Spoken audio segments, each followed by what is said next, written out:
देव भगवान की जय।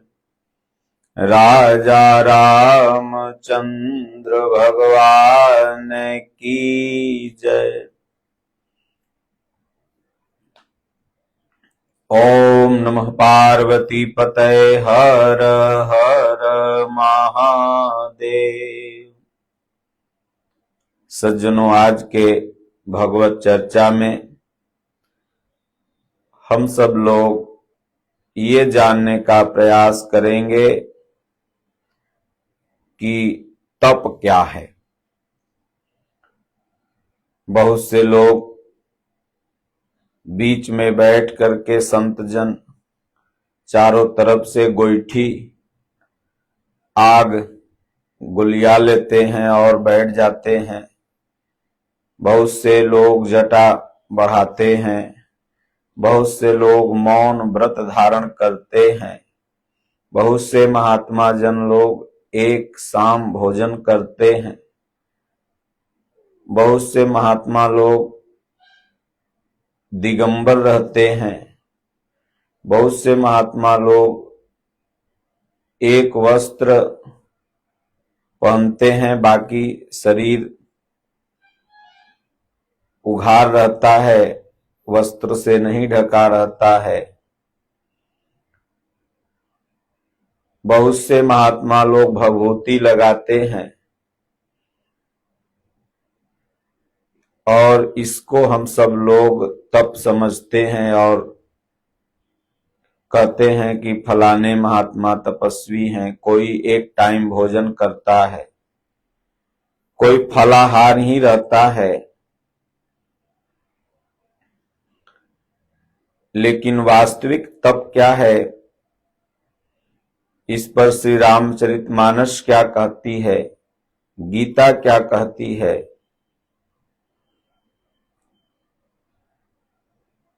आज हम लोग यही समझने का प्रयास करेंगे। शिव विवाह प्रसंग में माता पार्वती को स्वप्न आया कि तपस्या करो। नारद जी ने उनको उपदेश दिया था। नारद जी गुरु थे और बिना गुरु मिले कोई तपस्या कर ही नहीं सकता। जितनी भी तपस्याओं का मैंने जिक्र किया, ये तपस्या की पहली सीढ़ी है। मन को भगवान में लगाने का एक तरीका है। लेकिन वास्तविक तप गीता में पूज्य गुरुदेव भगवान ने जैसा बताया भी है कि मन सहित इंद्रियों को तपाना ही तप है। और कैसे आप इन मन सहित इंद्रियों को तपाएंगे, हम सत्संग में आप बने रहेंगे तो बीच में इसका जिक्र आएगा। माता पार्वती क्या स्वप्न देखती हैं, अपनी मां से कहती हैं कि सुनहि मातु मैं दीखयस सपन सुनावं तो ही सुंदर गौर सुबी प्रवर अस उपदेश मोहि।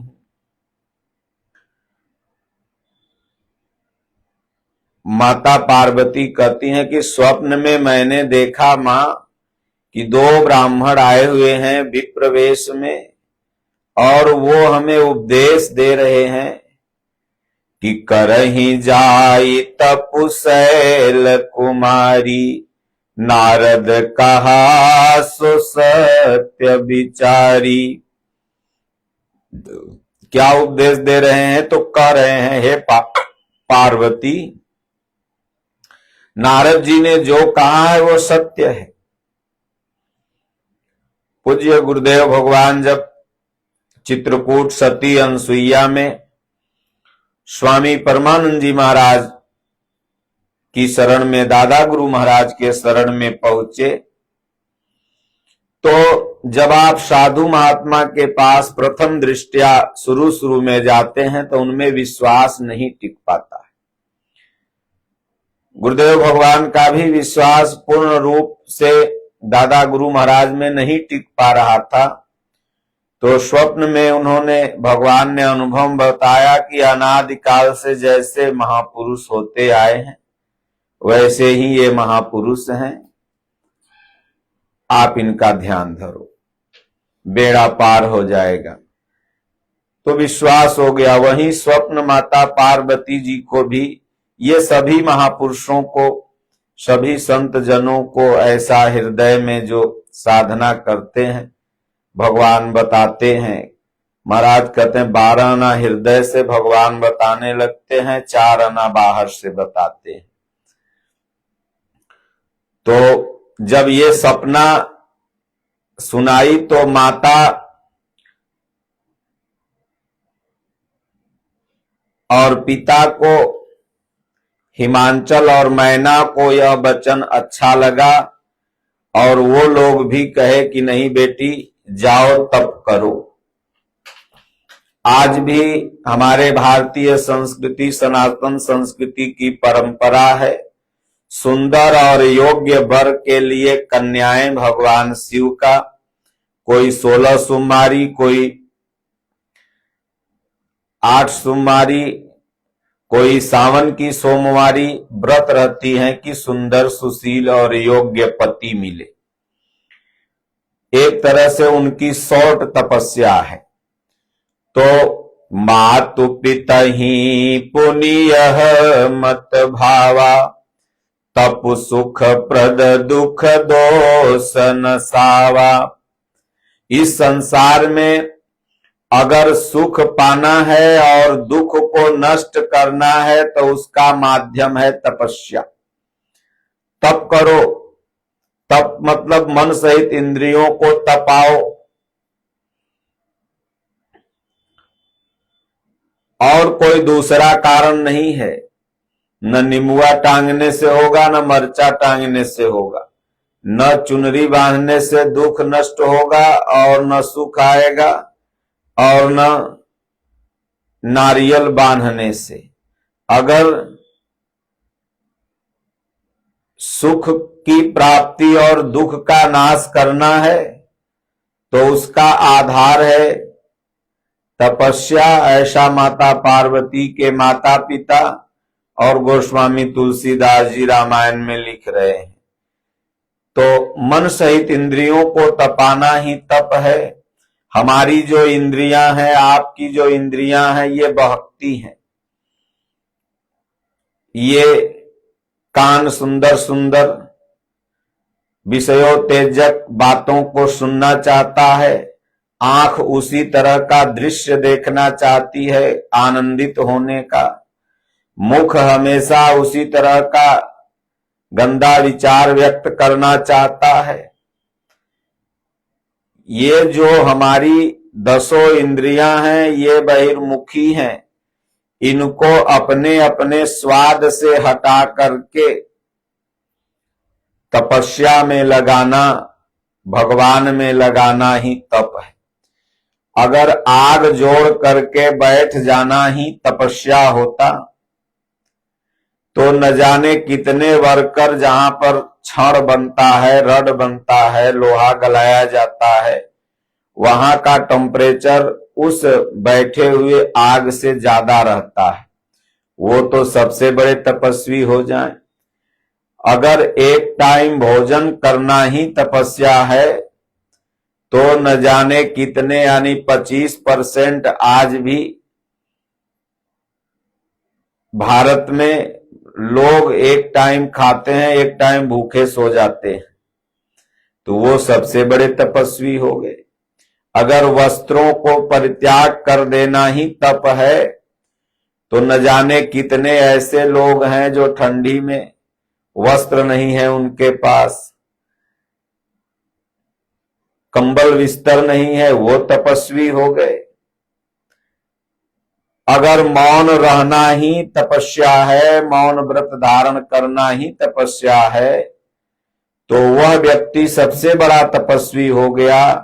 जो गूंगा है। अगर इंद्रियों को संयमित करना ही तपस्या है तो वो सबसे बड़ा तपस्वी हो गया जो हिजड़ा है। तो इसलिए पूज्य गुरुदेव भगवान ने बताया कि मन सहित इंद्रियों को, सभी इंद्रियों को उसके स्वाद से हटा करके, जो वो चाह रही है उससे हटा करके ईश्वर चिंतन में लग जाना ही तप है। और इसी तपस्या के बल से विधाता ने सृष्टि को रचा। तप बल रचई प्रपंच विधाता, तप बल विष्णु सकल जग त्राता। ब्रह्मा अहंकार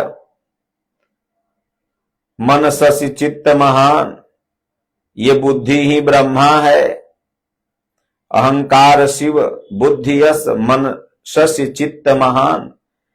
और पूरे विश्व में जो कण कण में विद्यमान है भगवान विष्णु, अगर वो सृष्टि का पालन करते हैं तो तपस्या के बल पर अपनी इंद्रियों को संयमित कर लिए हैं, उसी के बल पर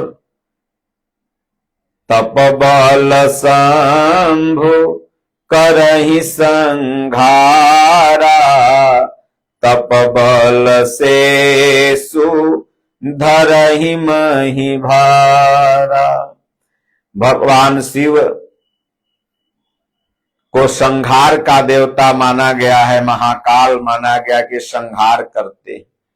तो किसका संहार करते हैं? दुर्गुणों का, दुर्विचारों का, ये महाकाल हैं। और ये भी अगर करते हैं तो तपस्या के बल पर। तपबल शेष धरहि मही भारा, ऐसी मान्यता है कि शेष नाग के फन के ऊपर ये धरती का भार टिका हुआ है, और वो भी अगर इस भार को धारण किए हुए हैं तो उनमें भी तपस्या का ही बल है। तपयाधार सब सृष्टि भवानी, करहि जाई तपु असजिय जानी। एक माता पिता अपनी पुत्री को समझाते हैं। आज अगर किसी का बेटवा बिटिया कहे हम जाके तपस्या करेंगे, राम राम जपेंगे, साधु बनेंगे, कहे मत जाओ मत जाओ। लेकिन जो तपस्या का महत्व जानते थे, क्योंकि उनके भाग्य में जो कुयोग्य वर लिखा हुआ था वो सुयोग्य में बदलेगा, ऐसा नारद जी ने कहा, वो भी तपस्या से। तो इसलिए बिटिया जाओ, सुनत बचन विस्मित महतारी, सपन सुनायऊ गिरि हकारी। मातु पितहि बहु विधि समुझाई, चली उमा तप हित हरसाई। माता पार्वती माता पिता को समझा के बोले मैया जा रही हूं, तपस्या करके आऊंगी, भोलेनाथ वरण करेंगे। और अब कितनों तो बिटिया थी, जाने लगी तो माता पिता थोड़े भाविक हुए। उसके बाद कहे उरधरी उमा प्राणपति चरना, जाई विपिन लागी तप करना। ध्यान धरने का तरीका है, गुरु ने जो बताया कि नारद जी ने बताया, तो इष्ट भगवान शिव का हृदय, उर माने हृदय में ध्यान धर के, और ध्यान किसका धरा जाता है? तो चरण का। तो चरण का ध्यान धरने लगी। क्या? ध्यान मूलम गुरु मूर्ति, पूजा मूलम गुरु पदम, मंत्र मूलम गुरु वाक्यम, मोक्ष मूलम गुरु कृपा। शिव ही गुरु है और गुरु ही शिव है। और भगवान शिव का ध्यान करने लगी मैया पार्वती, और विपिन जंगल में जाके, ये जंगल क्या है? तो कहे तुलसी सुभग स्नेह बन, श्री रघुवीर विहार। ये प्रेम ही वन है, भगवान में प्रेम लग गया तो आप कहीं भी हो, वन में हो, और अगर प्रेम नहीं लगा तो वनों में रह के अगर घर का चिंतन कर रहे हो, तमाम लोग आश्रम में जंगल में रहते हैं, चिंतन घर का है तो वो आश्रम जंगल में नहीं है, वो अपने घर में है। और तमाम लोग शहरों में भी रह के अगर अपने मन को गुरु महाराज के चरणों में लगाए तो वो जंगल में है। तो स्नेह रूपी जंगल में जाके तप करने लगी, अपनी इंद्रियों को साधने लगी, परमात्मा अनुकूल लगाने लगी। तो अब इतना संवत सहस भोजन नहीं की, इतना संवत सहस पाती नहीं, ये पत्ता खा के बेल की रही। भोजन न करने का मतलब पहले जो इन इंद्रियों का भोजन था उसको हटा देना वहां से, और वास्तविक भजन ही भोजन होने लगा। पहले वाला भोजन खत्म। उसके बाद पुण्य परिहरे सुखाने परना, उमहि नाम तब भयऊ अपर्णा। परा की स्थिति आ गई, नाम जपते जपते बैखरी मध्यमा पश्यंती और परा। तो उसके बाद अस तप काहुन कीन भवानी, भय अनेक धीर मुनि ज्ञानी। जैसी तपस्या माता पार्वती ने किया, पार जाने का जो व्रत साधक धारण कर लेता है वही पारव्रती है। हमारे पूज्य गुरुदेव भगवान चित्रकूट में चले जाते थे भजन करने, पहाड़ों के बीच में एक एक दो दो तीन तीन दिन बैठे रह जाए तो लंगोटी में दीमक लग जाते थे। उधर की मिट्टी में दीमक बहुत ज्यादा है। कभी कभी तो दादा गुरु महाराज खोजवाते थे तो सुतुही से दूध पिलाते थे। तो बिना हठ का, बिना एक निष्ठ हुए भगवान दर्शन नहीं देते हैं। अब उरधरहु ब्रह्म बर बानी, सत्य सदा संतत सुचि जानी। मिलहि तुम्हि जब सप्त ऋषिसा, जाने हूं तब प्रमाण बागीसा। सप्त ऋषि जब मिल जाएंगे तब जानना कि प्रमाण पत्र मिल गया। ये भक्ति के 7 सोपान है। और वो लोग आके कहने लगे कि भाई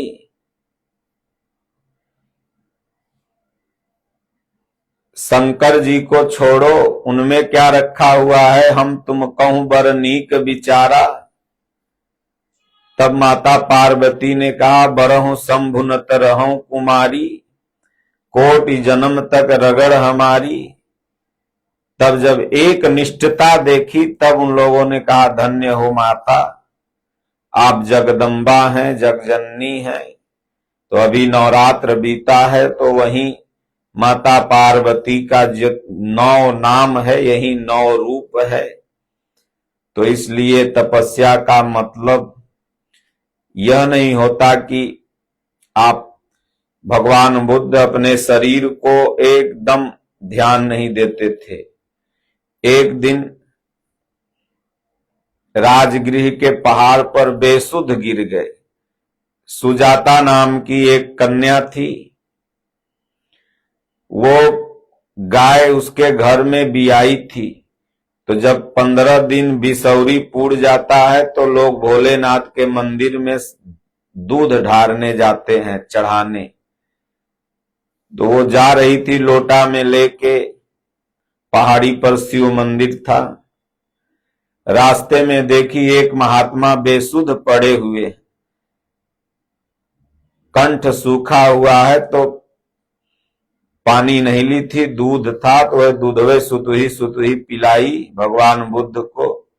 जब कंठ में थोड़ा नमी हुआ तो आंख खोले, बोली, भगवान आप कौन हैं, चाहे जो भी हो, शरीर रहेगा तभी तो आप भजन करोगे, इसलिए शरीर पर भी थोड़ा ध्यान दो। जब शरीरे न रही तो कौने शरीरवा से भजन करोगे।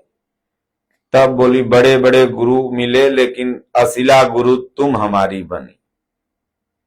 तो यादव की बिटिया सुजाता ने भगवान बुद्ध को वो उपदेश दे दिया, भगवान उनके अंदर बैठ के दिलवा दिए जो बड़े बड़े ज्ञानी नहीं दे पाए। तो इसलिए भजन का जो साधन है यह शरीर है। इसलिए गोस्वामी जी ने भी माना श्री रामचरितमानस में कि साधन धाम मोक्ष करि द्वारा अपाई न जे परलोक संवारा। तो ये धाम तक पहुंचने का साधन है शरीर। तो इसलिए पूज्य दादा गुरु महाराज भी, परमहंस महाराज भी कहते थे हो खुराक से 2 रोटी कम और कुछ कुछ व्यायाम भी करते रहना चाहिए ताकि शरीर में बीमारी न हो। गीता में भी भगवान श्री कृष्ण ने माना है कि युक्ताहार विहारस्य युक्त कर्म, तो युक्त आहार हो, युक्त विहार हो, युक्त स्वप्नावबोधस्य योगः भवति दुःखः। अर्जुन, ये जो दुख का नाश करने वाला योग है ये तभी सिद्ध होगा जब आप अपने शरीर को संयमित बनाए हुए नाम चिंतन भजन ध्यान में लगे रहेंगे। तो इसलिए साधन धाम मोक्ष करि द्वारा पाई न जे परलोक संवारा। तो मनुष्य शरीर मिला है, ये साधन है भगवान तक पहुंचने का। और पा करके जो परलोक को नहीं संवार लिया तो वो क्या है, मंदमती है, मूढ़ है, किसी न किसी एक लकीर को पकड़ के किसी न किसी रूढ़ी का शिकार बना हुआ है। बोलिए श्री सद्गुरुदेव भगवान की जय।